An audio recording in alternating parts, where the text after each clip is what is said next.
Good evening all of. प्रणाम sir. प्रणाम। प्रणाम सर। शुरुआत करते हैं इस बार का हिस्ट्री टेस्ट का। और इसमें पहला जो क्वेश्चन था वह है discuss the various conditions that made it possible for the IVC to grow and flourish in the Indian subcontinent. इसी के साथ एक और सब क्वेश्चन इसी में था,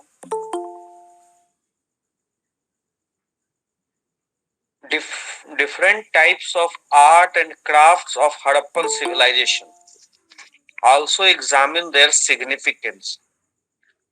अब इसके ऑप्शन में भी एक और सवाल था जो लिच्छवी गणराज्य का दिया हुआ था। एक आईवीसी का क्वेश्चन है और एंशिएंट इंडिया में इसके ऑप्शन में लिच्छवी गणराज्य का, लिच्छवी रिपब्लिक का क्वेश्चन दिया हुआ है।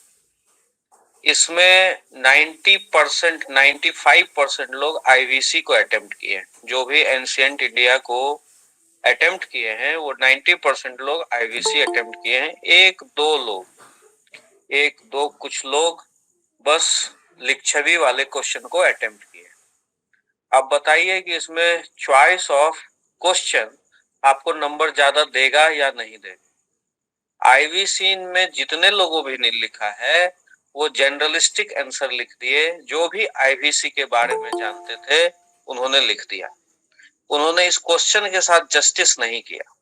अब कौन ऐसा बच्चा है हिस्ट्री का जो आईवीसी नहीं जानता है, जरा बताइएगा।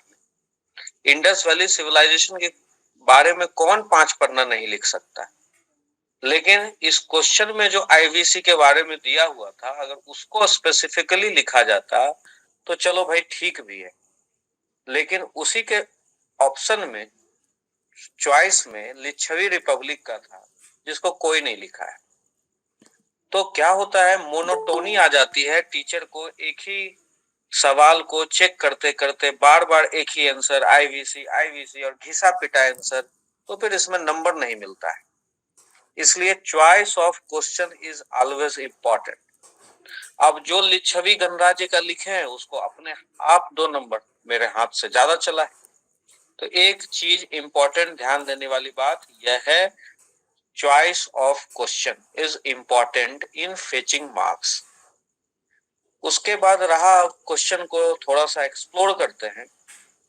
तो है पहला कि discuss the various conditions that made it possible for the IVC to grow and flourish in the Indian subcontinent. इसमें 2 चीज अंडरलाइन करने वाली है। पहला तो डिस्कस, यही डिस्कस के जगह अगर एनालाइज रहता तो इसका अलग मतलब हो जाता है। तो ये शब्द जो होते हैं वो बहुत महत्वपूर्ण होते हैं। डिस्कस मतलब चर्चा करें, एग्जामिन का मतलब परीक्षण करें, ये सब का अपना अपना मतलब होता है। इसको भी हम लोग ध्यान में रखते हैं। उसके बाद आगे इसको एक्सप्लोर करते हैं। तो इसमें एक चीज तो समझ में आ रहा है कि डिस्कस कहने का मतलब कि आईवीसी के डिफरेंट कंपोनेंट्स या डिफरेंट पार्ट्स जो इस क्वेश्चन में पूछा गया है उसको हमें एक्सप्लेन करना है। अलग अलग पार्ट्स को वो दिखना चाहिए। दूसरा इसका की डिमांड जो क्वेश्चन का है वह है various conditions prevailing in IVC. मतलब कि आईवीसी में क्या क्या स्थितियां थी जिससे वह बढ़ रहा था, फल फूल रहा था। वही तो रीजन है जो क्वेश्चन में पूछ रहा है कि conditions that made it possible for the IVC to grow, या इसको ऐसे कह लें कि various conditions prevailing in IVC. जो जो स्थितियां वहां मौजूद थी उसी की वजह से तो सिंधु घाटी सभ्यता फल फूल रही थी। इसका मतलब आपको जो क्वेश्चन का डिमांड है वह various conditions prevailing in IVC, IVC में जो स्थितियां विद्यमान थी उसको बताना था। इसका मतलब क्वेश्चन को पढ़ के थोड़ा सा क्वेश्चन का एक्सप्लोर करना चाहिए, क्वेश्चन को खोलना चाहिए कि हम इसमें लिखें क्या। इसमें मेजॉरिटी जो लिखे हैं वो आईवीसी के बारे में जितना जानते थे वो वॉमिट कर दिए। घिसा पिटा आंसर वाले को मैंने नंबर नहीं दिया है। 20 साल पुराना आंसर जो आईवीसी का चल रहा है वही घिसा पिटा आंसर जो लोगों ने लिखा है उसको मैंने लिखा है उनके कॉपी में, ध्यान दीजिएगा। प्लेन आंसर जैसे लिख दिया है मैंने किसी के कॉपी में, तो प्लेन आंसर में नंबर नहीं मिलेगा भाई। हिस्ट्री वही है, लेकिन हिस्ट्री को पूछने का ढंग और हिस्ट्री को लिखने का ढंग में भी अंतर आया है, कंपटीशन जैसे जैसे डीप हुआ है। इसको कैसे एक्सप्लोर कर सकते हैं कि इंट्रोडक्शन, जिसमें आप लोगों ने सभी ने सिंधु घाटी सभ्यता का पूरा बखान कर दिया है, इंट्रोडक्शन भी इसका स्पेसिफिक होना चाहिए। इंट्रोडक्शन में भी कुछ ऐसी बातें होनी चाहिए जो एग्जामिनर को अट्रैक्ट करे, और वो भी तब जब मेजोरिटी ऑफ जो बच्चे हैं वो आईवीसी का ही क्वेश्चन अटेम्प्ट कर रहे हैं। तो आपका अगर आंसर दूसरे लोगों से डिफरेंट नहीं होगा तो फिर कैसे मार्क्स ज्यादा आएगा, फिर एवरेज नंबर आएगा सबका। इसी वजह है कि हिस्ट्री या ज्योग्राफी जैसे पेपर में एवरेज नंबर आता है, क्योंकि सारे बच्चे एक जैसे जनरलिस्टिक आंसर लिख देते हैं। अब इंट्रोडक्शन में इसको ऐसे है कि इसमें provide the basic details regarding IVC in a brief manner. इसमें आप आईवीसी के बारे में थोड़ा थोड़ा डिटेल, जैसे उसका पीरियड, कि आईवीसी का पीरियड क्या था उसको डिटेल दीजिए, उसका एक्सटेंशन वो कहां कहां तक विस्तृत था, फैला हुआ था। इसी में इंट्रोडक्शन में आईवीसी के इंपॉर्टेंस को भी डालिए। आईवीसी 5000 ओल्ड सिविलाइजेशन इंडिया का एकमात्र प्रूफ ये है कि we are as old as मतलब we are old even then Mesopotamia and Egypt. हम लोग बहुत पुराने हैं, और हम लोगों को जो ब्रिटिशर्स ने यह सिद्ध करने का कोशिश किया कि आपका इंडस वैली सिविलाइजेशन खत्म हो गया था, हम लोग उसको मानने के लिए तैयार नहीं है। नई थियरी यह कह रही है कि इंडस वैली सिविलाइजेशन शिफ्ट हुआ था गंगे के प्लेन के तरफ या साउथ के तरफ, हम लोग वहां खत्म नहीं हुए थे। तो जब आईवीसी इतना इंपॉर्टेंट टॉपिक पूछा गया है तो उसका इंट्रोडक्शन में आईवीसी का पीरियड, आईवीसी का एक्सटेंशन, आईवीसी का इंपॉर्टेंस आज की दृष्टिकोण से यह जरूर लिखा जाना चाहिए इंट्रोडक्शन। उसके बाद जो बॉडी है इसका, उसमें है जैसे मैंने के कहा कि इसका डिमांड ही है various conditions prevailing in IVC, जो जो स्थितियां विद्यमान थी आईवीसी में जिसके कारण वो फल फूल रहा था, अब उसको लिखना है। तो भाई ज्योग्राफिकल कंडीशन है, सोशल कंडीशन, इकोनॉमिक कंडीशन, इन सब को आधार बनाकर या हेडिंग बनाकर किसने किसने लिखा है, आप जरा अपने दिल पर हाथ रख के पूछिए। आप लोगों ने अनाप शनाप जो आईवीसी का नोट्स घिसा पीटा चला आ रहा है वो लिखा है। ज्योग्राफिकल कंडीशन को हेडिंग बनाकर उसके ज्योग्राफिकल कंडीशन को बताइए कि उस समय आईवीसी में ज्योग्राफिकली वो क्या रीजन है जिसकी वजह से वो फल फूल रहा था। उसमें ट्रेड वाला भी पोर्शन आप एक्सप्लोर कर सकते हैं, उसमें सोशल सिनेरियो को भी दे सकते हैं, उसमें इकोनॉमिक कंडीशंस को दे सकते हैं, इकोनॉमिक प्रॉस्पेरिटी थी जिसकी वजह से वो फल फूल रहा था। भाई कोई सोसाइटी विदाउट इकोनॉमिक प्रॉस्पेरिटी फैल सकता है, वहां ट्रेड था, इकोनॉमिक प्रॉस्पेरिटी थी, समाज जो था वह खुश था, एग्रीकल्चर फल फूल रहा था जिसकी वजह से चारों तरफ प्रॉस्पेरिटी थी, ज्योग्राफिकल कंडीशन था। तो ये सब सारे चीज लिखने थे आपको बॉडी।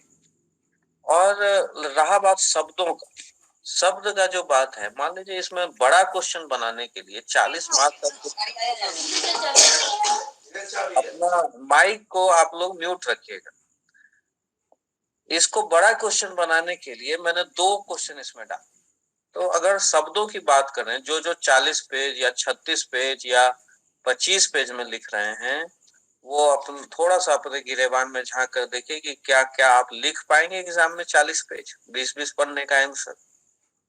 तो आप अपने आप से धोखा दे रहे हैं, ये गलत प्रयास है। आपसे जितना लिखा जाता है उतना लिखिए। वर्ड लिमिट झारखंड जेपीएससी के एग्जाम में आप साइंस का भी उठा के देखिएगा, लिखा रहेगा नॉट मोर देन 500 वर्ड्स, इस तरह से कुछ लिखा है। सिलेबस में भी क्वेश्चन पेपर के डिस्क्रिप्शन में भी लिखा हुआ है। इसका मतलब जब यह क्वेश्चन आपको मिला और बड़ा बनाने के लिए इसमें 2 सब क्वेश्चन डाले हुए हैं, तो इसका मतलब है कि अगर आप 250-250 वर्ड्स में भी दोनों को एक्सप्लेन करेंगे तो इतना वर्ड एनफ। लेकिन कट टू कट बातें लिखनी है, जो क्वेश्चन में पूछ रहा है वो बातें लिखनी। आईवीसी अगर आ गया और आईवीसी के बारे में जितना जानते हैं वो 25 पन्ने में लिख दिए तो ये वाहवाही नहीं। आपका दूसरा क्वेश्चन छूटेगा, कहीं ना कहीं आपको इसका नुकसान होगा। तो 250 वर्षों में आप इसका इंट्रोडक्शन, जैसा कि मैंने बताया कि पीरियड, एक्सटेंशन, इंपॉर्टेंस, ये सब डाल सकते हैं। बॉडी में सारे ज्योग्राफिकल, सोशल, इकोनॉमिक फैक्टर्स डाल सकते हैं, जो सारे कंडीशंस थे आईवीसी के फैलने के लिए, फलने फूलने के लिए। और यही सारे फैक्टर्स इसके डिक्लाइन के भी कारण रहे। इकोनॉमिक प्रॉस्पेरिटी कम गई, घट गई, ज्योग्राफिकल कंडीशन, सरस्वती नदी सूख गई, सोशल प्रॉस्पेरिटी धीरे धीरे डिक्लाइन हो गई, ट्रेड कम हो गया, या पता नहीं और भी क्या कारण थे। तो ये सारे कारण जो प्रॉस्पेरिटी के कारण थे, वही कारण धीरे धीरे इसके डिक्लाइन के भी कारण बने। तो बॉडी में यह भी इंक्लूड हो जाना चाहिए। उसके बाद जो कंक्लूजन होगा वह एक क्लोजिंग स्टेटमेंट होगा। देखिए, कंक्लूजन भी आप लोगों को लिखने नहीं आता। उपर्युक्त कारणों से ऐसे कह के जो लिखते हैं ना, मुझे बिल्कुल भी अच्छा नहीं लगता। ये ट्रेंड अब खत्म हो गया, ये सब चीज नहीं चलेगा। कंक्लूजन में क्लोजिंग स्टेटमेंट आप लोग समझते हैं क्या होता है? क्लोजिंग स्टेटमेंट, आप जैसे यज्ञ भी करते हैं, भगवान यज्ञ में आहुति भी देते हैं, तो कितना बढ़िया से हम लोग स्वाहा, ये है क्लोजिंग स्टेटमेंट। अब इसमें भी मजा है। इस क्लोजिंग स्टेटमेंट, एक क्लोजिंग स्टेटमेंट पावरफुल स्टेटमेंट होना चाहिए, जो लॉजिकली कंक्लूड हो। वहां आपने बॉडी में डिफरेंट डिफरेंट फैक्टर्स लिख दिए, उसी डिफरेंट फैक्टर्स को बाद में बॉडी में ही आप लिख रहे हैं कि यह इसके डिक्लाइन का कारण था। क्लोजिंग स्टेटमेंट में आज हड़प्पा का जो प्रेजेंट रिलेवेंस है, उसको अगर आप बता दें तो इससे बढ़िया कंक्लूजन कुछ नहीं हो सकता। प्रेजेंट रिलेवेंस क्या है भाई? उस समय 5000 ओल्ड सिविलाइजेशन, इतना बढ़िया ड्रेनेज सिस्टम, इतना बढ़िया सड़क, इतना बढ़िया टाउन प्लानिंग, और इसका प्रेजेंट रिलेवेंस ये सोचिए कि पहले उतनी पुरानी कल्चर को हम लोग ढो रहे हैं। मतलब हम लोगों को तो इसी में एक गर्व की बात है कि we are as old as 5000 old civilization. हम लोग इतने पुराने, और वो कल्चर हमारा अभी तक चला आ रहा है। एक इसके इम्पोर्टेंस को। दूसरा, जो वहाँ टाउन प्लानिंग था, या रोड का नेटवर्क था, या पीने का पानी का सिस्टम था, तो वो आज की अर्बनाइजेशन के लिए कितना हेल्पफुल होगा। आज हड़प्पा से हम कुछ सीख सकते हैं या नहीं सीख सकते? आज आईवीसी से हम सीख सकते हैं या नहीं सीख सकते? आज जितने भी टाउन प्लानिंग हो रहे हैं, अगर हिस्ट्री, हम लोग कहते हैं कि हिस्ट्री को हम लोग इसलिए पढ़ते हैं कि अपने पास्ट मिस्टेक्स को सुधार सके। हम लोग हिस्ट्री को इसलिए भी पढ़ते हैं कि जो उसमें अच्छी बातें उसको रेप्लिकेट कर सके। हड़प्पा को हम लोग रेप्लिकेट कर सकते हैं अपने टाउन प्लानिंग। इस तरह का अगर क्लोजिंग स्टेटमेंट हो जाए तो आईवीसी पूरा कंप्लीट हो जाता है। तो इधर उधर, अब इसमें टेराकोटा भी लिख रहे हैं भाई। आईवीसी में मिला है, सिंधु घाटी सभ्यता में मिट्टी की मूर्ति मिली, और एक ब्रॉन्ज की लड़की की मूर्ति मिली, पृष्ठ, हाफ पृष्ठ का वो पुतला, वो बुत जो है वो मिला। यह सब इसमें लिखने का क्या मतलब? यह सब लिखने का तो कोई मतलब नहीं। आपसे पूछ रहा है कि क्या कंडीशंस थे जिससे आईवीसी फला फूला। इसका मतलब आईवीसी के एग्जिस्टेंस के ऊपर क्वेश्चन कि वह क्यों फला फूला। तो आप इसमें क्यों गिरा, वो क्यों पतन हुआ, यह दे सकते हैं। इसके क्लोजिंग स्टेटमेंट में यह दे सकते हैं कि आज इसका क्या महत्व है, इससे हम क्या सीख सकते हैं। लेकिन वहां क्या मिला, मोहनजोदड़ो में ग्रेट बात था, लोथल में ये सब क्या मतलब है इसका? इसलिए नंबर कटता है। इसीलिए बहुत लोगों का मैंने इसमें काटा है। और पहला जो मैंने बतलाया, चॉइस ऑफ क्वेश्चन, जो लिच्छवी वाले लिखे हैं तो उसको मैंने थोड़ा सा ज्यादा, अगर वो खराब भी है तो उसको थोड़ा सा ज्यादा नंबर दिया है। अब इस क्वेश्चन में किसी को कोई डाउट है तो पूछिए, आगे बढ़े। चलिए पहले हम बतला देते हैं, फिर आप लोगों से क्वेश्चन ले लें। उसके बाद दूसरा क्वेश्चन है आपका, हाँ, इसी में who were the Licchavis and discuss their republican constitution. It is argued that democracy is integral to the Indian nation and that there are many examples of its rich democratic traditions in the ancient Indian republican politics before independence. Do you agree? और फिर दिया हुआ है critically comment. Licchavi कौन थे? उनके गणतांत्रिक संविधान की चर्चा की। उसके बाद फिर आगे है यह तर्क दिया जाता है कि लोकतंत्र भारतीय राष्ट्र का अभिन्न अंग है और स्वतंत्रता से पहले की प्राचीन भारतीय गणतंत्रात्मक राजनीति में इसकी समृद्ध लोकतांत्रिक परंपराओं के कई उदाहरण। क्या आप सहमत हैं? और क्वेश्चन में है भैया आलोचनात्मक टिप्पणी कीजिए, क्रिटिकली कमेंट। अब देखिए ये क्वेश्चन में क्रिटिकली कमेंट लगने से इस क्वेश्चन को कैसे हम लोगों को एक्सप्लोर करना था। फर्स्ट पार्ट आसान है कि लिच्छवी क्या था भाई, मेंबर ऑफ वज्जी कन्फेडरेसी था, क्षत्रिय लोग थे। कुछ लोग इसके फॉरेन ओरिजिन को बतलाते हैं लेकिन वह गलत था, तो ये सब क्लियर कीजिए कि कोई फॉरेन ओरिजिन नहीं था, लिच्छवी यहीं के था, वज्जी कन्फेडरेसी का भाग था, क्षत्रिय लोग थे, 6 बीसी का था, 6 सेंचुरी बीसी का था, लिच्छवी एक पावर के रूप में उभरा। ये सब जितना आप रिपब्लिक के बारे में, लिच्छवी रिपब्लिक के बारे में लिख सकते हैं सब लिखिए। लेकिन जो सेकेंड पार्ट है, पहले तो जो स्टेटमेंट है, it is argued that democracy is integral to the Indian nation. क्या डेमोक्रेसी, लोकतंत्र भारतीय राष्ट्र का इंटीग्रेटेड पार्ट था? मतलब ये क्या हमेशा से लोकतंत्र भारत में रहा है? इसका मतलब लिच्छवी के बारे में पूछा तो लिच्छवी में गणतंत्र, लोक लिच्छवी गणतंत्र में लोकतंत्र था, डेमोक्रेसी थी, ऐसा क्वेश्चन है। क्योंकि यहाँ पर critically comment, there are many examples of its rich democratic traditions। मतलब और एंशिएंट इंडिया में क्या कुछ ऐसे एग्जाम्पल्स हैं आजादी के पहले? तो आपसे कहता है आप सहमत हैं तो क्रिटिकली कमेंट कीजिए। अब मगध और लिच्छवी का स्ट्रगल हुआ था, 16 साल वो स्ट्रगल चला था। लिच्छवी उसमें हार गया था, मगध अजात शत्रु जीत गया था। वो स्ट्रगल किस लिए हुआ था? लोकतंत्र के लिए हुआ था, आम प्रजा के लिए हुआ था। वो किस लिए स्ट्रगल था? अरे पहले महाजनपद काल में ये लोग आपस में जो लड़ते थे, इसमें प्रजा की भावना बहुत ज्यादा नहीं थी। इसमें ये लोग आपस में अपना टेरिटोरियल एक्सटेंशन जो करते थे वो इनकी अपनी लिमिटेड सोच के आधार पर थे, बहुत ज्यादा प्रजा का भाव नहीं था। और इसीलिए यह शायद क्वेश्चन आपसे पूछा गया है क्रिटिकली कमेंट, कि आप इसमें अपना व्यू पॉइंट दे सके। लेकिन क्या हम भारत की महिमा करें या भारत का क्रिटिसाइज कर दें? नहीं नहीं, लोकतंत्र नहीं था भाई, लिच्छवी वज्जी कन्फेडरेसी का भाग था, कुछ न कुछ लोकतंत्र का स्मेल तो था उसमें, कुछ न कुछ तो भाग रहा होगा।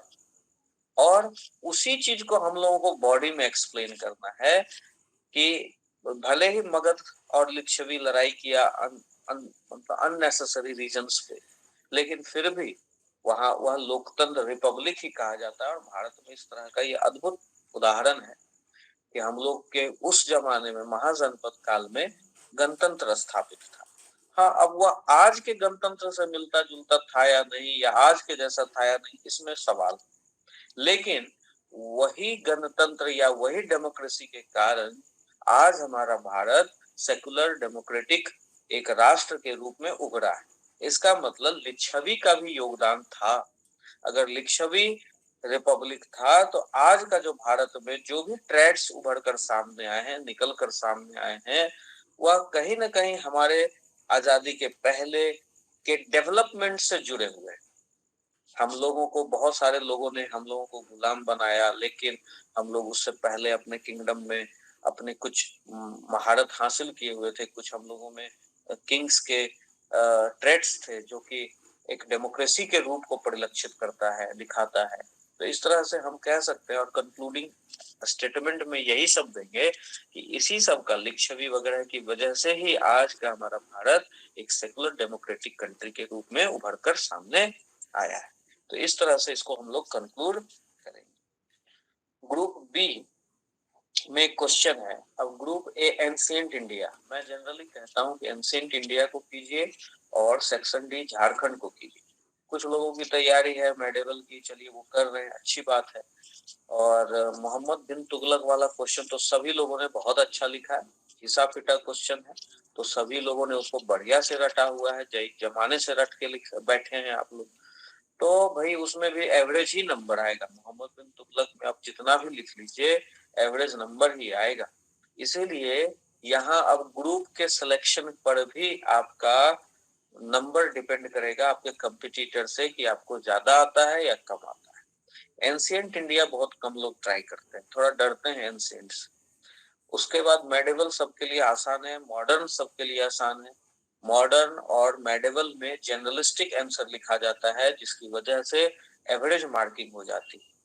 अगर आप लोग बहुत अच्छे हैं, एक्सेप्शनली बहुत अच्छे हैं मेडिवल में और मॉडर्न में, तो उसको लिखिए, मैं मना नहीं करूंगा। लेकिन अगर आप लोग जनरल आंसर लिखने की सोच रहे हैं कि लिख के आ जाएंगे, ये आसान है, तो फिर उससे आपका हिस्ट्री में बिलो एवरेज नंबर भी आ सकता है, तो वो आपके पैर पे कुल्हाड़ी मारने वाली बात हो जाएगी। इसलिए चॉइस ग्रुप का भी बहुत इंपॉर्टेंट है, इसलिए ग्रुप ए और ग्रुप बी को चूज कीजिए।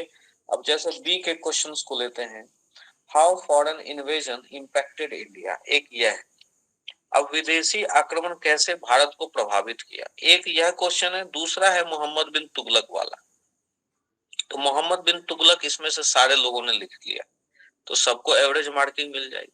लेकिन यह छोटा सा क्वेश्चन और जिसमें कंटेंट बहुत ज्यादा है, ऑलमोस्ट किसी ने अटेम्प्ट नहीं किया। यही आपकी समझदारी है कि एमबीटी आया, मोहम्मद बिन तुगलक आएगा, तो सभी ने पकड़ लिया, सभी ने लिख दिया, तो भाई सभी को एवरेज नंबर मिलेगा। लेकिन how foreign invasion impacted India, इतना बढ़िया क्वेश्चन था, इसमें इतना कंटेंट है, आप अपने आंसर को इतना बढ़िया से लिख सकते हैं, लेकिन इसको किसी ने नहीं आजमाया, किसी ने रिस्क नहीं लिया, किसी ने जोखिम नहीं लिया। अब आपको, अगर हिस्ट्री आपने सीरियसली पढ़ा है, थोड़ा बहुत भी ज्ञान है हिस्ट्री में, फॉरेन इन्वेजन कैसे कैसे हुए, तो आप पर्शियन इन्वेजन से आप शुरू करेंगे। पर्शियन इन्वेजन हुआ, ग्रीक इन्वेजन हुआ, मोहम्मद गजनी उसके बाद आया, फिर गोरी आया, फिर तिमूर आया, फिर मुगल आए और फिर ब्रिटिश आए। तो यही क्रोनोलॉजी है, पर्शियन का, ग्रीक का, मोहम्मद गजनी का, गोरी का, तिमूर का, मुगल का और ब्रिटिश का। ये इन्वेजन जब जब हुए तो भारत के सोसाइटी पर, भारत के इकोनॉमी पर, भारत के पॉलिटी पर प्रभाव पड़ा, और इन्हीं सारे प्रभाव को आपको एक एक पैराग्राफ में लिखना था। और जो कि बहुत ही इंटरेस्टिंग होता, आपने इन फॉरेन इन्वेजन से बहुत कुछ सीखा भी, आपके सोसाइटी पर, आपके पॉलिटिक्स पर, आपके इकोनॉमी पे बहुत फर्क पड़ा है। अब मुगल और ब्रिटिश को तो सभी एक्सप्लोर कर सकते हैं, पुराना कुछ आप मोहम्मद गजनी या तिमूर, गोरी, इन सब के बारे में थोड़ा सा आप लोग को दिक्कत हो सकती है, लेकिन जो भी हिस्ट्री का स्टूडेंट है वो आराम से इसको लिख सकता है। भाई ग्रीक इन्वेजर जो थे, इन्वेडर, वो तो ऐसे थे कि वो यहाँ पर आए और यहीं आके होके रह गए। पर्शियन जो आए वो तो लूट के चले गए, भाग गए। गोरी या गजनी भी आया तो यहाँ रहने के लिए नहीं आया, लुटेरा था, लूट के चला गया। लेकिन कुछ लोग जो ग्रीक इन्वेडर आए वो यहीं के हो गए, अपना नाम में वासुवत, भागदेव, ये भगवान कृष्ण का नाम वो सब लगाने लगे, वासुदेव, भागवत, इस तरह से टाइटल देने लगे। तो इसका मतलब है कि यह सब चीजों को लिखना था। उसके बाद तिमूर एक आक्रांता आया, इसने पूरा एकदम खून का नदियां बहा दिया। और उसके बाद मुगल आए, तो मुगल भी एस्टेब्लिश किए अपने आप, यहाँ घुले मिले, यहाँ सल्तनत काल के बाद मुगल का जो स्थापना हुआ, तो ये लोग भी घुले मिले और यहाँ के होके रह गए। इन्होंने इंटरकास्ट, इंटर रिलीजन मैरिज को बढ़ावा दिया, यहाँ रहने की कोशिश की, और उसका जो गंगा जमुना तहजीब का अभी जो बना हुआ है, ये मुगल के कारण ही हुआ है। और ब्रिटिश आए तो उन्होंने हमें कुछ दिया भी और कुछ हमारा दिया भी। तो ये सब सारा चीज लिखना था, और हर एक में पॉलिटिकल, सोशल, इकोनॉमिकल और ये सब सारे पॉइंट्स डालने थे, कुछ कुछ पॉइंट। तो जिसने भी इसको रिस्क लिया, ट्राई किया, उसको अच्छा नंबर मिलेगा। अगर इस क्वेश्चन को किसी ने ट्राई किया होता तो उसको आसानी से 24-25 नंबर मिल सकता था। लेकिन एमबीटी के नंबर में आपको 19-21, अगर बहुत अच्छे लिखे हैं तो 22, इस तरह। तो अगर आपको ग्रुप का भी ध्यान रखना है, चॉइस ऑफ ग्रुप का भी ध्यान रखना है, और चॉइस ऑफ क्वेश्चन का भी ध्यान रखना है कि हम किस क्वेश्चन को चुने कि हमारा नंबर ज्यादा आए। मोहम्मद बिन तुगलक के बारे में डिस्कशन करना बहुत ज्यादा जरूरी नहीं है, क्योंकि आप लोग सभी लोग उसको बहुत बढ़िया से लिखे हैं। ग्रुप सी में चलते हैं, तो यहाँ पर है, यह भी क्वेश्चन देखिए मॉडर्न इंडिया का है, और लोगों को लग रहा होगा कि बड़ा आसान। लेकिन देखिए क्वेश्चन को पढ़ता हूं पहले। Despite the fact that the revolt of 1857 failed, it gave a severe jolt to the British administration in India. Question कह रहा है इस तथ्य के बावजूद कि 1857 का विद्रोह विफल हो गया, इसने भारत में ब्रिटिश प्रशासन को एक गंभीर झटका दिया। फिर यह एक स्टेटमेंट है, क्वेश्चन नहीं है, यह एक स्टेटमेंट है। कह रहा है आपसे आपसे सवाल में पूछने के पहले आपको कुछ ज्ञान दे रहा है, आपको बता रहा है। वो बता रहा है वो स्टेटमेंट कि 1857 भले ही फेल हो गया, लेकिन यह ब्रिटिश को बहुत करारा झटका था। ठीक है, सभी लोग एग्री हैं। एग्जामिनर क्वेश्चन पूछने वाला आपको यह बात बता रहा है। अब क्वेश्चन आगे है, the structure and policies of the British were reestablished and drastically changed, explain. भाई साहब क्वेश्चन यह था जो सेकंड पार्ट में पूछा गया है। ध्यान से 2 बार 3 बार क्वेश्चन पढ़िए। पहला जो स्टेटमेंट है वह एक छलावा है, वह एक फॉल्स स्टेटमेंट, मतलब वह आपको फंसाने के लिए लिखा गया है, आपको उलझाने के लिए लिखा गया। आप उसको क्वेश्चन समझ बैठे और आधे लोग तो इसी के बारे में लिखने लगे कि 1857 फेल हुआ तो क्या कारण था, कैसे शुरू। अरे बाप रे बाप, 1857 अगर दिमाग में आया तो वहां उस सुअर गाय की चर्बी से लेकर सब कुछ लिख दिया। भाई ऐसे क्वेश्चन का आंसर नहीं लिखा जाता। देखो इसमें अगर इसको 500 शब्दों में ही लिखना है, इसका इंट्रोडक्शन चेंज हो जाएगा। तो आप लोगों ने जो इंट्रोडक्शन लिखा 1857 से शुरू किया, गाय सुअर चर्बी शुरू कर, बहुत सारी चीजें आपने लिख दी, लेकिन इसका इंट्रोडक्शन क्या होना चाहिए, जो आपसे पूछ रहा है वही होना चाहिए। जैसे पूछ रहा है क्या कि 1857 फेल हो गया और इसने ब्रिटिश को सेवियर जोल्ट दिया। ठीक है, इसका मतलब आपसे क्वेश्चन पूछ रहा है कि impact created by the revolt of 1857। क्योंकि इसके बाद का जो स्टेटमेंट है वह है the structure and policies of the British were reestablished and drastically changed, explain. तो ब्रिटिश ने अपनी नीतियां बदल दी, फेल हो गया, उसको झटका लगा, ब्रिटिश ने अपनी नीतियां बदल दी। तो 1857 का प्रभाव पूछ रहा है आपसे, इंपैक्ट ऑफ 1857 रिवोल्ट। क्वेश्चन का डिमांड है 1857 का प्रभाव, कि ब्रिटिश ने आखिर क्या बदलाव किए। लेकिन तो ब्रिटिश ने क्या बदलाव किए, तो इंट्रोडक्शन इसका क्या होना चाहिए। 1857 में गाय और सूअर की चर्बी के कारण विद्रोह हुआ, विद्रोह का कारण कोई थोड़ी ना पूछ रहा है कि आप विद्रोह के कारण से शुरू कर रहे हैं। अब इसका इंट्रोडक्शन भी होना चाहिए कि हाउ ब्रिटिश सप्रेस्ड रिवोल्ट। यहां पर इंट्रोडक्शन यह बनेगा, विद्रोह हुआ, विद्रोह को कैसे ब्रिटिश ने कुचला। इसका मतलब अगर आपको कुछ एग्जाम्पल्स देने हैं कि ब्रिटिश ने अपने कैसे टैक्टिक्स का इस्तेमाल करते हुए 1857 के विद्रोह को कुचल दिया, तो वह आपका यहाँ पर इंट्रोडक्शन होना चाहिए। यह नहीं कि 1857 का विद्रोह हुआ और उसके कारण, यह क्वेश्चन में पूछ ही नहीं रहा।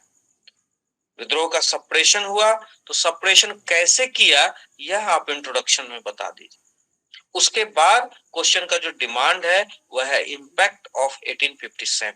इसका मतलब ब्रिटिश ने क्या क्या परिवर्तन किया। तो बॉडी में आप डालिए ब्रिटिश ने क्या क्या, ब्रिटिश क्राउन के हाथ में आ गया सत्ता, ब्रिटिश क्राउन टुक कंट्रोल। उसके बाद मिलिट्री को स्ट्रेंथन किया, सैनिक का रेशियो बढ़ाया, डिवाइड एंड रूल, मुस्लिम को थोड़ा सा मुस्लिम चूंकि बढ़ चढ़ कर हिस्सा लिए थे तो मुस्लिम को थोड़ा सा कम प्रायोरिटी देने लगा 1857 के बाद। यह सब लिखिए, डिवाइड एंड रूल बढ़ गया। उसके बाद प्रिंसली स्टेट्स के लिए नया नीति ले आया।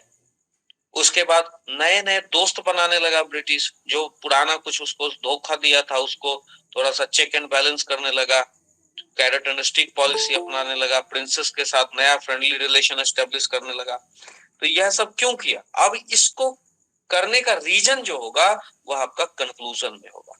यह सब ब्रिटिश क्यों किया, टू अवॉइड फर्दर रिवोल्ट। तो यह आपका कंक्लूजन का पार्ट हो। तो इस तरह से इस क्वेश्चन को लिखना था।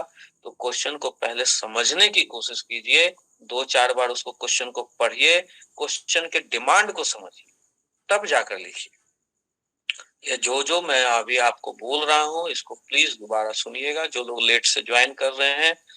एक टेस्ट का डिस्कशन ही काफी है आपके आंसर राइटिंग को में परिवर्तन लाने के लिए। अगर आपने सही से क्वेश्चन को समझना सीख लिया कि क्वेश्चन का डिमांड क्या है, उसका इंट्रोडक्शन क्या होना चाहिए, बॉडी क्या होना चाहिए, कंक्लूजन क्या होना चाहिए, तो फिर आप किसी भी सब्जेक्ट में इंट्रोडक्शन, बॉडी और कंक्लूजन बनाने के पहले सोचेंगे, 10 बार सोचेंगे। ये नहीं कि आईवीसी आया तो आईवीसी लिख दी, 1857 आया तो जो जानते हैं सब लिख दिए, ये सब फिर गलत। तो आप देखिएगा, आप लोग खुद अपने आंसर्स को पढ़िएगा और अब रियलाइज कीजिएगा कि आपने 1857 वाला क्वेश्चन को क्या लिखा। क्या ब्रिटिश ने कैसे रिवोल्ट को कुचला ये आप लोगों ने लिखा? नहीं लिखा है, आपने कारण लिख दिया। ब्रिटिश ने उसको कैसे टैक्टिकली डील किया ये बहुत लोगों ने लिखा, लेकिन फिर कंक्लूजन का पार्ट कंप्रिहेंसिव नहीं लिखा। कंक्लूजन में यह जरूर लिखा जाना चाहिए कि ब्रिटिश ने ऐसा किया क्यों, और इसका कंप्रिहेंसिवनेस होना चाहिए, मतलब इंट्रोडक्शन से लेकर बॉडी का पार्ट लेकर और कंक्लूडिंग स्टेटमेंट होना चाहिए। यह नहीं कि एक लाइन में आप कंक्लूजन खत्म कर दें। बहुत लोगों की बीमारी है 2-3 लाइन में कंक्लूजन खत्म कर देंगे। वहां आपके कमेंट में लिखा रहता है कंक्लूजन कैन बी कंप्रिहेंसिव।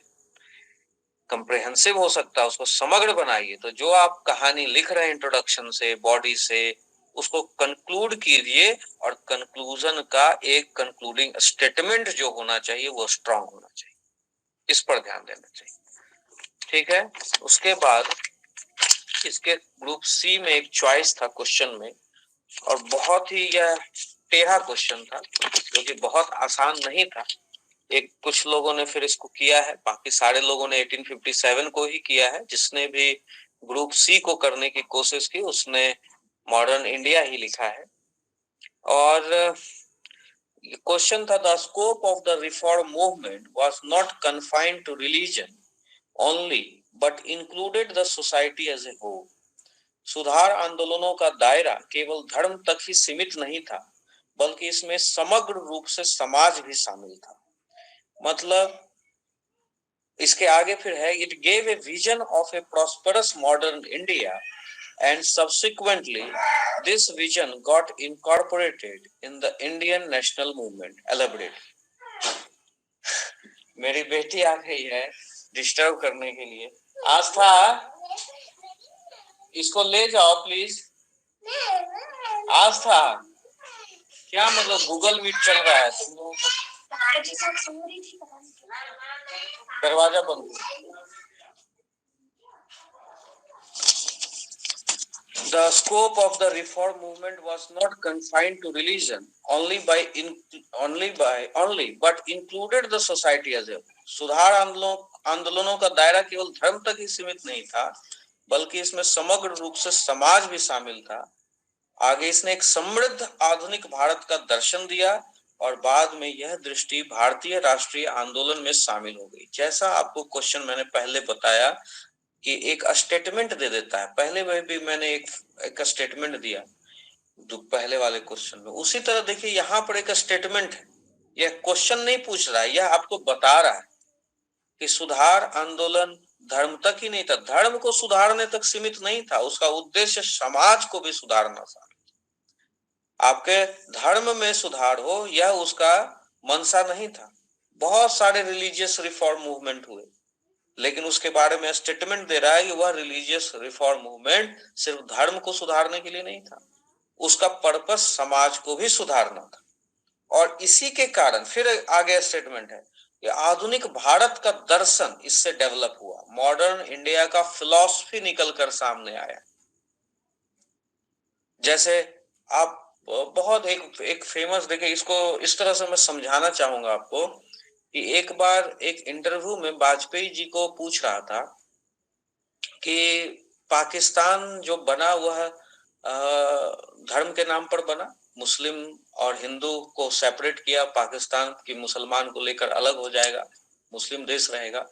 लेकिन देखिए कि धर्म के नाम पर बना और उसमें एनोमी आ गई। एनोमी का मतलब उसमें नफरत, या वो अभी तक सक्सेसफुल कंट्री नहीं कहा जा सकता है, इस तरह से उसको हम लेकर देख रहे हैं। तो पूछा गया और वाजपेयी जी से कहा कि अगर आप भी इसी तरह हिंदू हिंदू करिएगा और धर्म के नाम पर राष्ट्र बनाइएगा तो शायद आपका भारत भी पाकिस्तान के नक्शे कदम पर चलने लगे। तो वाजपेयी जी का कथन था कि जो धर्म है वह धर्म यह नहीं है कि हिंदू धर्म यह नहीं सिखाता, उनका कोड था यह कि हिंदू धर्म के सुधार या हिंदू धर्म की व्याख्या नहीं करता है। हिंदू धर्म का यह कहना है कि हिंदू धर्म हिंदुस्तान का हिंदू धर्म की वजह से हिंदुस्तान सेकुलर। इसमें हिंदू धर्म का मतलब ही है कि हिंदू मुसलमान सिख ईसाई सभी मिलकर यहाँ रखें। जो मुसलमान भी है वह भी हिंदू है, जो सिख है वह भी हिंदू है, जो ईसाई है वह भी हिंदू है। हिंदू धर्म किसी को एक्सक्लूड नहीं करता है और हमारा हिंदू धर्म ही है जिसकी वजह से इंडिया सेकुलर है। यह वाजपेयी जी का स्टेटमेंट था। अब देखिए यह स्टेटमेंट, यह क्वेश्चन देखिए और रिलेट करने की कोशिश कीजिए कि क्वेश्चन कह रहा है कि क्या धर्म, स्टेटमेंट दे रहा है कि जो धार्मिक सुधार आंदोलन थे वह धर्म का सुधार करने के लिए नहीं थे, वह समाज का भी सुधार किए। और इसी ने एक भारत को एक फिलॉसफी प्रदान की, जो जैसा मैंने वाजपेयी जी को रिलेट किया कि हमारी फिलॉसफी क्या है, सर्व धर्म समभाव। इसका मतलब हमारा एक बेटर समाज बनेगा अगर सभी धर्मों का यहाँ पर रिस्पेक्ट मिलेगा। यह एक भारत का फिलॉसफी डेवलप हुआ। अब इस तरह से जब क्वेश्चन को समझ गए तो इसके बाद कहता है कि भारतीय राष्ट्रीय आंदोलन में भी यही फिलॉसफी काम की। इसका मतलब आपको यह चीज एक्सप्लेन करना है कि भारतीय क्वेश्चन, अब क्वेश्चन का डिमांड समझिएगा। क्वेश्चन का की डिमांड यह है कि भारतीय राष्ट्रीय आंदोलन में जो भी धार्मिक सुधार आंदोलन हुए, जो भी रिलीजियस रिफॉर्म मूवमेंट हुए, वो किस तरह राष्ट्रीय आंदोलन को गति दिया, किस तरह से हमारे समाज में प्रेरणा लाया और हमें आजादी मिली। यह क्वेश्चन था। इतना लंबा चौड़ा स्टेटमेंट क्वेश्चन नहीं था, वो आपको समझाने की कोशिश कर रहा है।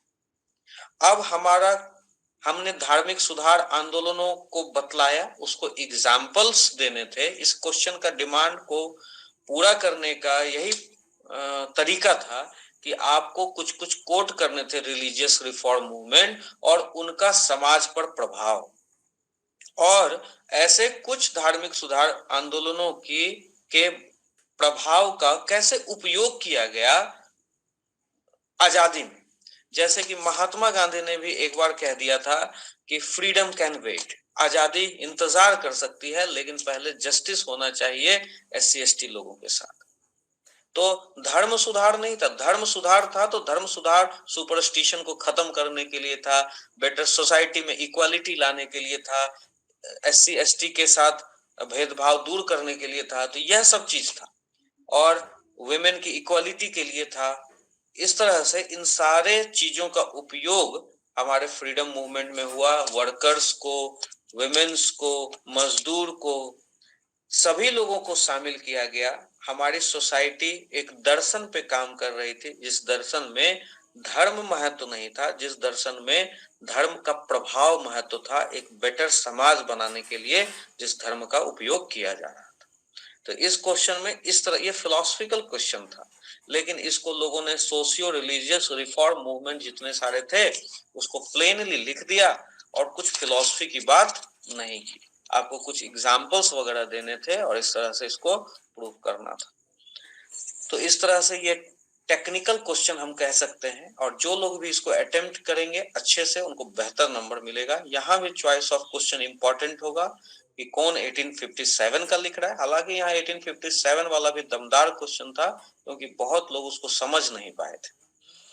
अब ग्रुप डी में जो क्वेश्चन है सरना धर्म का और एक सदान और नागपुरिया लैंग्वेज। तो भाई सदान और नागपुरिया लैंग्वेज का तो रटा रटाया चीज है, जिसने भी लिखा है बढ़िया है, लेकिन सरना धर्म वाले में अभी भी बहुत लोगों को क्लैरिटी नहीं है। मेरा एक वीडियो है सरना धर्म से रिलेटेड यूट्यूब पे, आप लोग कुछ लोग उसको देखने की कोशिश कीजिएगा, ढूंढिएगा, मिल जाएगा।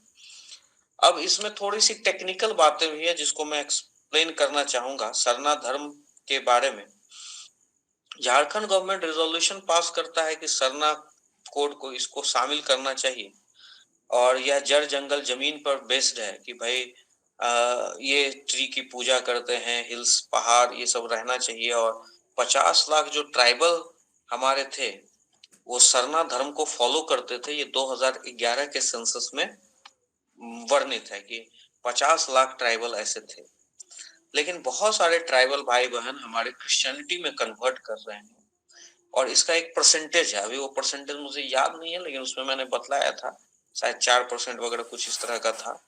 तो बहुत सारे ट्राइबल भाई बहन हमारे क्रिश्चियनिटी में कन्वर्ट कर रहे हैं, और कन्वर्ट होने का रीजन है कुछ लोभ है, कुछ प्रेशर भी है, कुछ कन्वर्ट करने के लिए लोग लगे हुए हैं। ऐसा बहुत सारा झारखंड में इंस्टेंस है जहां क्रिश्चियनिटी को बढ़ावा देने में लोग लगे हुए हैं। ये सब बहुत सारा इंस्टेंस न्यूज़पेपर में आया है, तो इसको आप लिख सकते हैं, इसको डिनाई नहीं किया जा सकता है।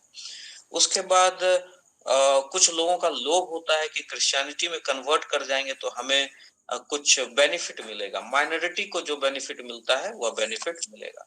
तो कुछ लोग इस पॉइंट ऑफ व्यू से क्रिश्चियनिटी को कन्वर्ट कर रहे हैं, और यहाँ पर एसटी को जो बेनिफिट मिल रहा है वो भी ले रहे हैं, तो ये तो डबल बेनिफिट हो गया। तो भाई जो ट्राइबल है, जो एबोरिजिनल, जो मूल जनजाति है, और जो ट्राइबल में कन्वर्ट, जो क्रिश्चियनिटी में कन्वर्ट हो गया, तो जो क्रिश्चियनिटी में कन्वर्ट हो गया तो माइनॉरिटी बने, वो माइनॉरिटी का बेनिफिट ले। और जो ट्राइबल है, जो अभी अपने पुरातन चीजों को फॉलो कर रहा है, उसको ट्राइबल का बेनिफिट मिलना चाहिए, उसको शेड्यूल ट्राइब का बेनिफिट मिलना चाहिए। भाई क्यों वो दोनों चीज का मजा ले? तो ये एक भारत में ये चीज बढ़ रही है, इसको लोग जोड़ के देख रहे हैं, अपने कल्चर से भी जोड़ के देख रहे हैं, या इसको देख रहे हैं इस तरह से कि इससे इनइक्वालिटी भी प्रमोट हो रही है, मतलब ट्राइबल को अपॉर्चुनिटी डिनाई की जा रही है।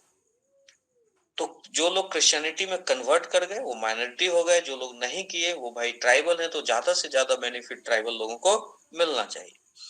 सरना का जो पॉपुलेशन था वो 38.3% था 1931 के सर्वे में, और 2011 में ये सर्वे में घट के ये पॉपुलेशन 26% के आसपास रह गया था। अब ये सब का जो ज्यादातर रीजन है, या यह रीजन यह है कि इस पॉपुलेशन के घटने का, कि ज्यादातर जो ट्राइबल हैं लोग वो इंटर स्टेट माइग्रेट कर जाते हैं अलग अलग जगह काम करने के लिए। इनको बहुत सारे बेनिफिट्स नहीं मिल पाते हैं जो ट्राइबल को बेनिफिट मिलना चाहिए। अगर इनका कोड अलग होगा तो ये पूरे देश भर में रिकॉग्नाइज कर पाएंगे कि सरना धर्म को पालन करने वाले कौन कौन लोग हैं, और जो इनके लिए बेनिफिट स्पेसिफाइड है वो इनको मिल पाएगा। तो पहला कारण हुआ क्रिश्चियनिटी वाला। दूसरा कारण है इनका हक इनको मिलना चाहिए, क्योंकि माइग्रेट हो जाते हैं, पता ही नहीं चल रहा है कौन ट्राइबल कहाँ है। उसके बाद यहाँ पर 1871 से 1951 के बीच में, यह बहुत स्ट्रॉन्ग पॉइंट है कि सरना होना चाहिए। 1871 से 51 के बीच में इसको सेपरेट कोड मान लिया गया था, और फिर 1961-62 में पॉलिटिक्स हुआ और इसको हटा दिया गया। इसका मतलब हमने इसको रिकॉग्नाइज किया हुआ है, तो रिकॉग्नाइज करने में बहुत बड़ा झंझट है नहीं। अल्टीमेटली इसको कंक्लूडिंग स्टेटमेंट में यह सब देना था कि अगर यह रिकॉग्नाइज हो भी जाता है, सरना धर्म कोडिफाइड हो जाता है, तो इससे आपका जड़ जंगल जमीन ही सुरक्षित होगा, इन्वायरमेंट ही होगा, ट्राइबल को के अस्तित्व को पहचान मिलेगा, इत्यादि इत्यादि। तो ये सब बातों को जरूर इंक्लूड कीजिए, ये बहुत महत्वपूर्ण है। बाकी जो आपने रटा रटा है वो सब भी लिखिए, और नागपुरिया वाला में कोई डिस्कस करने वाली बात नहीं है, वो सारा रटा हुआ चीज आप लोगों ने लिखा हुआ है। तो जहां पर देखिए थोड़ा कंटेम्परेरी टाइप का टच देने में लगता है कि आप दे सकते हैं, जैसे यहाँ कंटेम्परेरी आ गया, why Jharkhand is seeking A separate religious code for Sarna tribal. तो कंटेम्परेरी आ गया तो आपकी क्षमता, आपका प्रेजेंटेशन दिखाने का यहाँ मौका मिलता है। तो यहाँ भी चॉइस ऑफ क्वेश्चन इंपॉर्टेंट हो गया, जो सरना धर्म वाला लिखेगा उसको 2 नंबर बढ़ के आएगा। तो आज का मेरे तरफ से डिस्कशन यही है, सारे क्वेश्चन को थोड़ा थोड़ा मैंने बताया। अब किसी को अगर कुछ पूछना है तो पूछिए, बोलिए हिमांशु जी। हाँ सर, सेक्शन सी में जो सर सुधार आंदोलन के बारे में बताया सर, उसमें जो सेकेंड पार्ट है कि भारतीय राष्ट्रीय आंदोलन में शामिल हो गया था ये अवधारणा, तो इसको हम और कैसे, मतलब कौन कौन से राष्ट्रीय आंदोलन को इसमें शामिल कर सकते हैं सर? जितने भी राष्ट्र रिलीजियस रिफॉर्म मूवमेंट हुए, धर्म सुधार आंदोलन जैसे, उसको धर्म सुधार आंदोलन को कोट करते हुए उसका एग्जाम्पल दे सकते हैं। जैसे आप देखिए, अगर अगर आप शुरू से चलते हैं, मान लीजिए पहले ब्राह्मणिकल ऑर्डर हावी था, और उसके उसके रिएक्शन में बुद्धिज्म जैनिज्म आया, वह भी एक धार्मिक सुधार आंदोलन ही था। वह भी एक प्रयास ही था, और उससे सोसाइटी में मतलब जो रिलीजियस रिचुअल्स थे उसके विरुद्ध वह आया, कर्मकांड के विरुद्ध आया, और उसने वो क्या एस्टेब्लिश करने की कोशिश की, लोगों में इक्वालिटी लाने की कोशिश की। तो वहां से भी हमारा जो आजादी आंदोलन में जो लोगों को जोड़ने की कोशिश की गई, मजदूरों को, महिलाओं को, किसानों को, उन सब को प्रेरित किया गया, मुसलमान को, हिंदू को, या अलग अलग लोगों को। तो वह किसी को धर्म, जैसे अलग अलग सिखों को, तो इन सब में कहीं भी धर्म इंपॉर्टेंस नहीं था। ये लोग जो जुड़ के आए, वो धर्म के प्रभाव से जो समाज में एक एक भाईचारा डेवलप हुआ, या समाज में जो अच्छाई आई, उसकी वजह से लोग, फॉरवर्ड कास्ट के भी लोग लास्ट में गांधी जी की बात माने कि भाई नहीं, फ्रीडम कैन वेट, लेकिन इन लोगों को जस्टिस मिलना चाहिए। तो पूना पैक्ट लास्ट में हुआ, वहां का भी एग्जाम्पल दे सकते हैं। जितने भी सुधार आंदोलन हुए उन सबको कोट करके एग्जाम्पल देते गए। ठीक है, विवेकानंद वाला दीजिए, और राजा राम मोहन राय वाला दीजिए, उससे समाज पर क्या प्रभाव पड़ा, उससे हम क्या सीखे, और आजादी के आंदोलन में वो कैसे यूज हुआ। राजा राम मोहन राय अगर नहीं होते, वुमेन अभी भी सती होते रहती। अगर शराब के लिए, नशाबंदी के खिलाफ कोई आंदोलन नहीं चलता, और महाराष्ट्र वगैरह में बहुत ऐसे सुधार आंदोलन चले, और वुमेन का इससे इम्पावरमेंट हुआ, वुमेन बढ़ चढ़ कर फिर सोसाइटी के कामों में हिस्सेदार बनी। तो इस तरह से वुमेन का पार्टिसिपेशन बढ़ा, या विधवा वाला जो चला, इस तरह से सारे चीजों को कोट करते हुए, एग्जाम्पल देते हुए समाज पर क्या प्रभाव पड़ा, और उसको कैसे आजादी के आंदोलन में आधार बनाया गया, यह लिखना था। ठीक है, इसका अगर आप कहेंगे तो मैं एक मॉडल आंसर दे दूंगा। ठीक है, इसका मैं ग्रुप में एक मॉडल आंसर दे दूंगा, क्योंकि इसको बहुत, मतलब एक आध लोगों ने लिखा और उन्होंने आंदोलनों को डिस्कस कर दिया, उसको एक्सप्लोर नहीं किया। ठीक है, मैं दे दूंगा इसका। और बताइए, ये आप नीतू गुप्ता थे या नीतू कुमारी थे? नीतू गुप्ता है सर।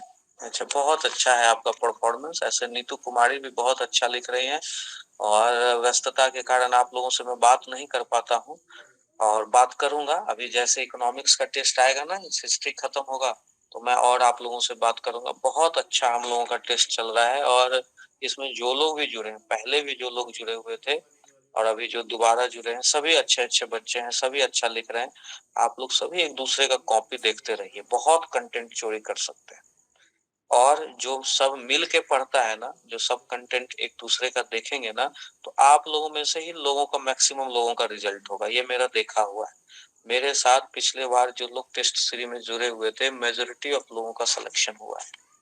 इसलिए टेस्ट देना बहुत जरूरी है। आप तब तक टेस्ट देते रहिए। मैं टेस्ट का ज्यादा पैसा आप लोगों से ले नहीं रहा हूँ। कागज का दाम भी मुश्किल से निकल पाता है। कुछ टीचर को देके, इधर उधर देके बहुत, मतलब बचना तो है ही नहीं। आप लोग बस ये सोचिए कि आप लोगों को तब तक टेस्ट देना है जब तक जेपीएससी मेंस, हम मेंस एग्जाम दे न दे। आपको सीखने को ही मिलेगा, हर टेस्ट में कुछ ना कुछ आप लिखेंगे। इसमें एक समस्या जो मैं देख रहा हूँ, जो 40-40 पन्ना में लोग लिख रहे हैं, धोखा दे रहे हैं अपने आप को, ये लोग सुधर जाइए। ये लोग बहुत अपने साथ मजाक कर रहे हैं। आप कम से कम अपनी कॉपी के ऊपर में लिख दीजिए कि मैंने 4 घंटे में लिखा है, मैंने 5 घंटे में लिखा है। नेक्स्ट बार आप यह लिखिए कि मैंने 5 घंटे में नहीं, मैंने 3 घंटे 30 मिनट में लिखा है। किसी दिन वो 3 घंटे में हो जाएगा। इस तरह का कोशिश कीजिए। ये नहीं कि देख रहे हैं घर में, घर के, अरे ऑनलाइन टेस्ट का यह थोड़ी है कि घर के माहौल में बैठकर किताब कॉपी खोलकर और क्वेश्चन का आंसर तैयार कर रहे हैं।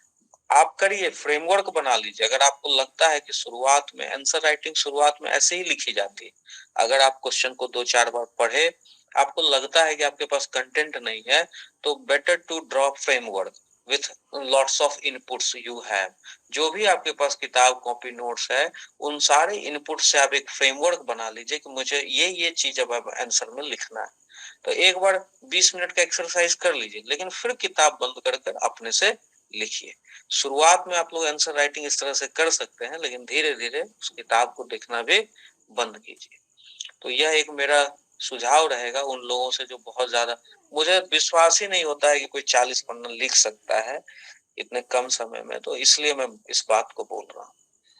चलिए, और किसी को कुछ क्वेश्चन पूछना है? Yes sir, Piyush Choubey.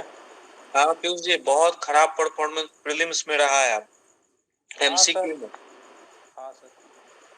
इसको इम्प्रूव कीजिए, बाकी सब बहुत अच्छा है, प्रेजेंटेशन आपका भी ठीक है, लेकिन एमसीक्यू बहुत खराब है, इसको सुधारिए, ठीक है। और सर क्वेश्चन था सर, हाँ क्वेश्चन था कि सर सिंधु घाटी सभ्यता में भारतीय उपमहाद्वीप में फलने फूलने की परिस्थिति लिखना था। हाँ बिल्कुल। क्वेश्चन लिखा नहीं हूँ, लेकिन हम सब आंसर देख रहे हैं, मतलब कॉपी देख रहे थे, तो सर सिंधु घाटी सभ्यता के बारे में लोग बता रहे थे कि क्या तो क्या था। यही तो हमने कहा ना कि आप लोग सब, इसमें तो मैंने कहा कि कंडीशन के, मैंने अभी, आप लगता है लेट से ज्वाइन किए।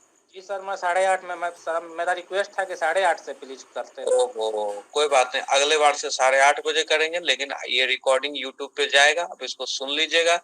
हम अब यही बात कह रहे थे, ये इधर उधर की बात न कर, तू ये बता कि कारवा लुटा का। क्वेश्चन को बिना समझे सब आईवीसी के बारे में लिख दिया, क्वेश्चन को बिना समझे सब 1857 का कारण लिख दिया। तो दिखता है 1857, बस सब उसका लिख दिए इतिहास पूरा। तो उसमें नहीं दिया गया है नंबर। अब क्या करें, एवरेज नंबर देना पड़ता है, लेकिन जो लोग उसमें लिच्छवी वाला लिखा तो उसको नंबर दी। और बताइए, इसके अलावा ये हम बता दिए हैं, आप सुनिएगा इसको पीयूष जी, ठीक। लिच्छवी वाला लिखा था उसमें सर, मेरा एक वो था कि में उसको कंक्लूड कैसे करना है, आधुनिक लोकतंत्र से उसको कंक्लूड कैसे करना है ज्यादा। हाँ, ये भी मैंने बताया, अभी आपका मिस हो गया। इसमें कंक्लूजन यह होना चाहिए कि ये अच्छा, लिच्छवी को आप क्या मानते हैं, बेहतर रिपब्लिक मानते हैं, ये बताइए। सर वो उस समय के परिस्थिति के हिसाब से बेहतर था, लेकिन आज के हिसाब से वो ठीक बेहतर ठीक एग्री, यही हम बताए कि बॉडी में इस तरह से लिखना था कि देखो, वो लोग लड़ाई भी किया, मगध से 16 साल लड़ाई चला था ना। जी सर। किस लिए लड़ा था भाई, प्रजा के लिए तो नहीं लड़ा था वो लोग। जी सर। हाँ, तो यह सब बतलाने के बाद जब आप कंक्लूडिंग स्टेटमेंट में पहुंचते हैं, तो आपको यही लिखना था कि हालांकि ये सब जो चीजें हैं, इन्हीं सब चीजों की वजह से आज का जो भारत है वह एक मॉडर्न सेकुलर डेमोक्रेटिक राष्ट्र के रूप में उभरा है। कहीं ना कहीं कुछ हमें यह चीजें, कुछ न कुछ चीजें हमें इन चीजों से सीखने को मिली। तो एक चीज का डेवलपमेंट होता है, कोई भी चीज अचानक से डेवलप नहीं होता है। तो डेमोक्रेसी हमारे देश में डेवलप हुआ है, वो उस समय का रिपब्लिक लिच्छवी था, और आज का डेमोक्रेटिक इंडिया है, मॉडर्न इंडिया, सेकुलर है और डेमोक्रेटिक है, जहाँ इक्वालिटी प्रिवेल करती है, सर्वधर्म समभाव है। इस तरह का यहाँ कंक्लूजन होना चाहिए। ठीक है, ठीक है। ओके। और कोई बताइए, हिमांशु जी। हाँ सर, प्रणाम सर। प्रणाम सर। बोल रहे थे सर, टील वर्ड पर एक क्लास या तो आप किए होंगे, तो टील वर्ड पर थोड़ा चर्चा होना चाहिए था सर। किस पे सर? टील वर्ड जो नहीं होता सर, अभी बता रहे थे आपकी आलोचना करना, महत्व करना, विश्लेषण करना। एक यूट्यूब पे इस पे वीडियो हमने बना के शेयर किया हुआ है, उसको ढूंढिए। क्रिटिकली एग्जामिन क्या होता है, एग्जामिन क्या होता है, डिस्कस क्या होता है, सब मैंने बताया हुआ। इवेलुएट क्या होता है, सब मैंने बताया हुआ। ठीक, thank you sir, thank you. हाँ, 2 वीडियो देखिएगा, एक सरना धर्म वाला और एक ये क्रिटिकली एग्जामिन क्या होता है, डिस्कस क्या होता है। ये मैंने यूट्यूब पे एक वीडियो बहुत पहले बनाया हुआ है। ठीक है, पवन मंडल जी बताइए, क्या पूछना है? पवन मंडल, आपने हाथ उठाया था, और कौन कौन है, पूछिए। सर मुझे ये पूछना था कि अगर हम सिंधु घाटी सभ्यता के विस्तार को अगर हम मैप से दिखाते हैं या फिर चार्ट वाइज दिखाते हैं, तो दोनों में से कौन सा बेटर रहेगा सर? मैप बहुत ज्यादा बेटर रहेगा। मैप तो हिस्ट्री ज्योग्राफी में अगर कोई मैप बना देता है ना, दिल खुश हो जाता है। मैं अपनी बात करूं तो मुझे तो मैप बनाने आज तक जिंदगी में नहीं आया, लेकिन मैप बनाना चाहिए। मैप बहुत ही पावरफुल प्रेजेंटेशन होता है। मेरे कुछ दोस्त वगैरह ऐसे थे जो ऐसे पेन को पकड़ के ऐसे ड्रॉ करते थे, मैप, दिल खुश हो जाता था। आप लोगों में भी कुछ एक दो अच्छे मैप ड्रॉअर हैं, बहुत अच्छा ड्रॉ करते हैं, लेकिन एक दो लोग मेरे जैसे हैं जो जैसा तैसा भारत का नक्शा बना दिया। तो वैसा बनाएगा तो खराब हो जाएगा मामला, बढ़िया बनाना पड़ेगा। अगर आप ड्रॉ करते हैं तो बढ़िया ड्रॉ करें। और पवन भाई बताइए। हाँ बोलिए सर। हेलो। हाँ पवन जी बोलिए। सर हिमांशु जी से हमको कुछ सीखना था कि सर वो कैसे अपना प्रेजेंटेशन जो है सो बहुत सुंदर करते हैं, उसके बाद अपने स्पीड को बरकरार रखते हुए काफी पेज में लिख भी पाते हैं, उसके बाद कंटेंट उनका बहुत अच्छा होता है। ये कैसे हो पाता है, थोड़ा सा कुछ ट्रिक बता पाए? तो हिमांशु जी जो है वह हमें लगता है 2 बार से दे रहे हैं। इनका पढ़ाया हुआ लड़का अभी संजीत डिप्टी एसपी बन गया है, लेकिन फिर भी इनमें हम्बलनेस है। हम्बलनेस क्या है कि ये मेरे पास आए, हमने इनको जीरो बोला कि आप जीरो से स्टार्ट करो, और इनको 11,000 रुपया में प्रीलिम्स मेंस सब कोर्स दे दिया। इनको कहा कि पहले आप कंटेंट पे काम करो और टेस्ट देते रहो।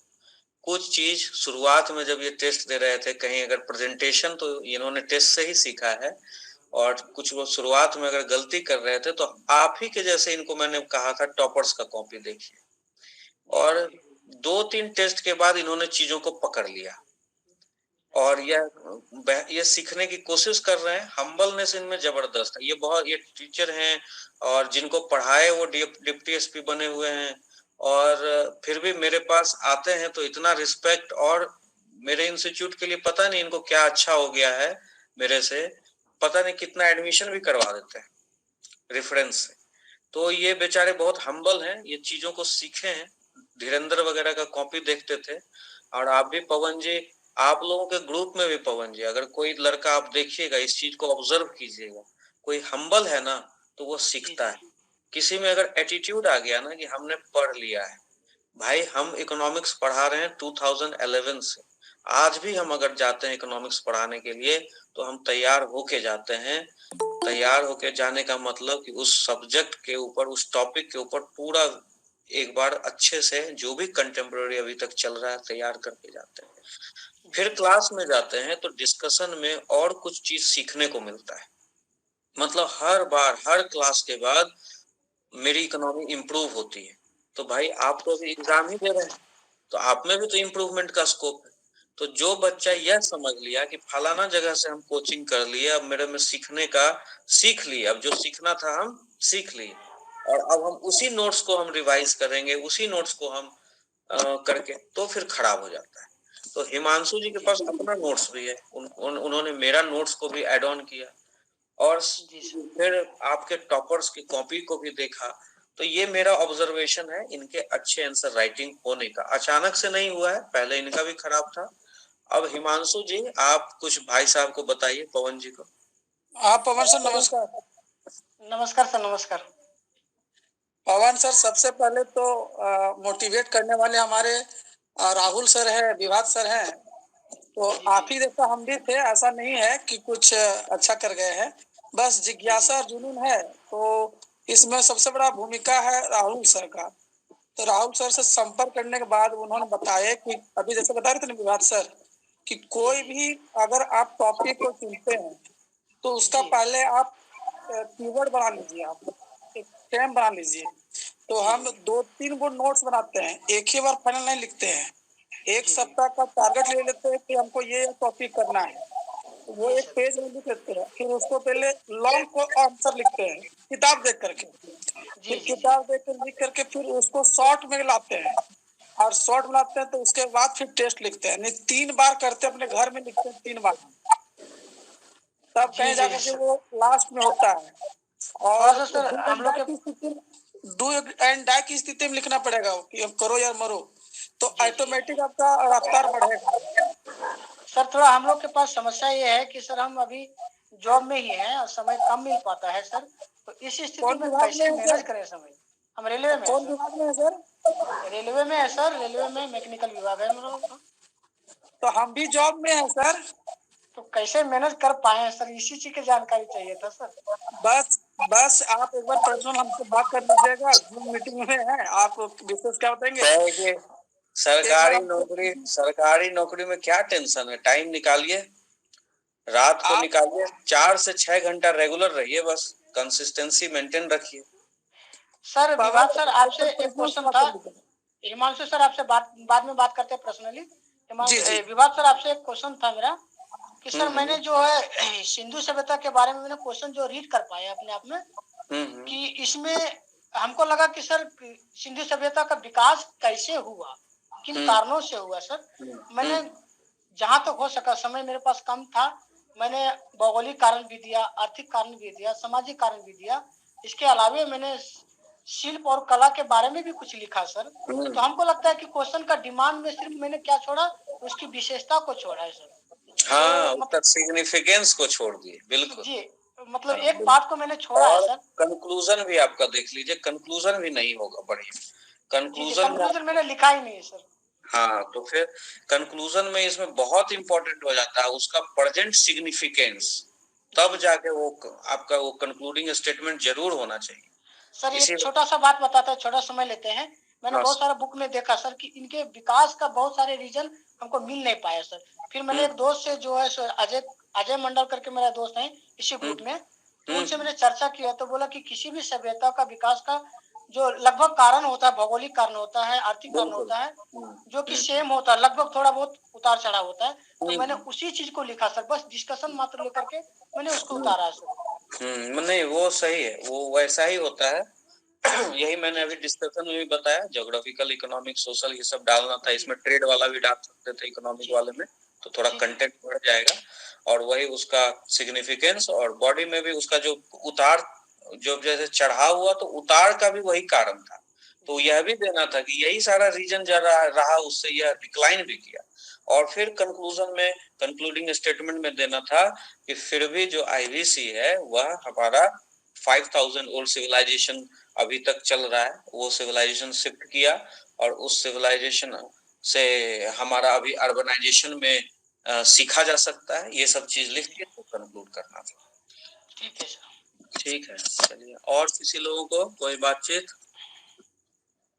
सर ये जानना चाह रहे थे कि सेफ स्कोर क्या हो सकता है सर इसमें, मतलब और जिस तरह से इस बार नंबर दिया है ना, अब हम लोग भी इस बार कंफ्यूज है। नंबर पहले हम तो बहुत कम देते थे, लेकिन कुछ कुछ फॉर्चुनेट इंसिडेंट्स रहे, जैसे कि मैंने किसी को अगर कोई नंबर दिया तो वो नंबर उसको उतना ही आ गया जितना कि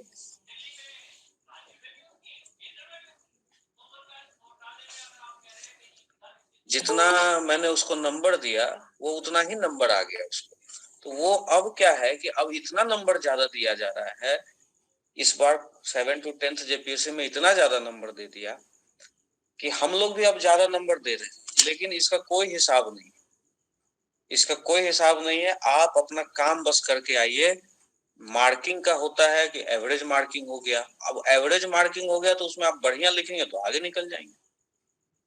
कुछ का होता है, कभी कभी हो जाता है एवरेज मार्किंग हो जाता है। एवरेज मार्किंग तब होता है जब जेपीएससी प्रेशर में रहता है, टीचर लोग जैसा तैसा आया, जल्दी जल्दी चेक किया तो एवरेज मार्किंग हो गया। अगर खूब बढ़िया से चेकिंग हो रही है, अच्छे अच्छे यूनिवर्सिटी के टीचर आए हैं, तो जो अच्छा आंसर लिखा है उसको मिलेगा नंबर। और भर भर के भी नंबर मिला इस बार, मतलब कि अच्छा लिखने वाले को भर भर के नंबर मिला, खराब भी नंबर आया। इकोनॉमिक्स में अगर 80 नंबर आया तो इकोनॉमिक्स 155 नंबर भी आया, 147 नंबर भी आया। तो इसलिए बेहतर लिखने का कोशिश करना है, ये सब सोचना आपका काम नहीं है। हम लोग मुसीबत में फंसे हुए हैं, कैसे नंबर दें। तो थोड़ा सा एक तो देखिए सेंस, गट फीलिंग आ जाता है, जैसे नीतू गुप्ता लिख रही हैं अच्छा, हिमांशु लिख रहा है अच्छा, पेन चल जाता है। पवन मंडल का एक चीज, कोई बात अच्छा लग गया, मान लीजिए कोई अच्छा चीज लिखा और अच्छा लग गया, तो फिर उसके कॉपी को थोड़ा सा और पढ़ते हैं और देखते हैं और उस हिसाब से नंबर देते हैं। तो ये चीजें रहती है। कुल मिला कोई कॉपी वॉपी पूरा कोई नहीं पढ़ता। और हमेशा मैं कॉपी में लिखता हूँ शो योर आंसर, आपका आंसर दिखना चाहिए। अगर आपका प्रेजेंटेशन बढ़िया है, आपका आंसर दिख रहा है, विजिबल है, तो आपको नंबर मिलेगा। ठीक है, ओके सर। चलिए, बहुत अच्छा रहा आज का डिस्कशन, कुछ फायदा हुआ होगा आप लोगों को। और कल आप लोग नेक्स्ट टेस्ट दीजिए हिस्ट्री का, और उसके बाद एक और सेक्शनल हिस्ट्री का टेस्ट होगा, फिर हम लोग इकोनॉमिक्स में आ जाएंगे। चलिए, all the best, good night सभी को।